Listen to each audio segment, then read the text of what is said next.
Mun nimi on Jani Toivola, mä oon kansanedustaja ja näyttelijä ja mä lähdin kummiksi sen takia, että kutsu oli tosi kiinnostava. Se herätti heti paljon mielikuvia. Mä oon tosi intohimoinen ravintoloita kohtaan ja ehkä ennen kaikkea sitä kaikkea kohtaamista, mitä ravintoloissa voi tapahtua ihmisten välillä. Ja itselläkin on monta lämmintä muistoa, jotka liittyy ravintoloihin.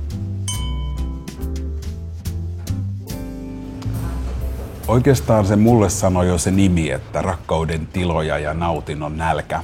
Ne on hyviä syitä tulla tutustumaan siihen rakkauden historiaan. Mä luulen, että se herättää meissä kaikissa aika paljon henkilökohtaisia muistoja, yhteiskunnallisia muistoja. Ja ehkä se herättää myös ajatuksia siitä, että minkälaisia me halutaan, että ne rakkauden tilat ovat tulevaisuudessa.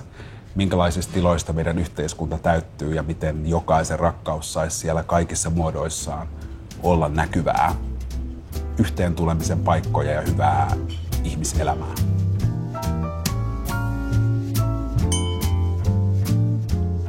Mulle rakkaus on asia, joka vaatii aika paljon rohkeutta.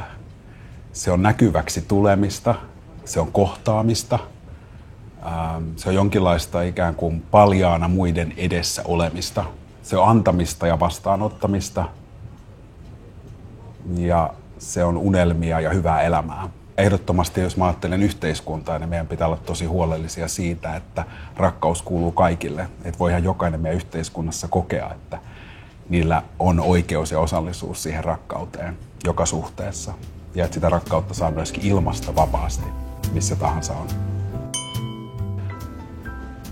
Mun tulee ensimmäisenä mieleen, kun mä muutin 20-vuotiaana Yhdysvaltoihin New Yorkiin opiskelemaan teatteria. Ja sitten mä iltaisin olin töissä ravintolassa.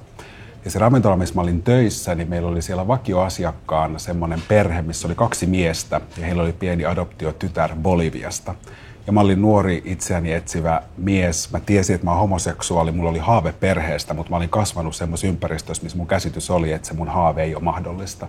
Että mun kaltaiseen rakkauteen ei voi kuulua sitä perhettä ja lapsia. Ja se kuva, minkä mä näin siinä ravintolassa, niin avasi mulle ihan toisenlaisen maailman. Ja tavallaan se, mikä näytti umpikujalta, niin muuttukin tavallaan poluksi kohti itselle tärkeää unelmaa ja samanlaista osallisuutta siitä rakkaudesta ja perheestä, mistä oli haaveillut. Ja se on yksi mun elämäni tärkeimmistä kuvista. Ja se tapahtui ravintolassa.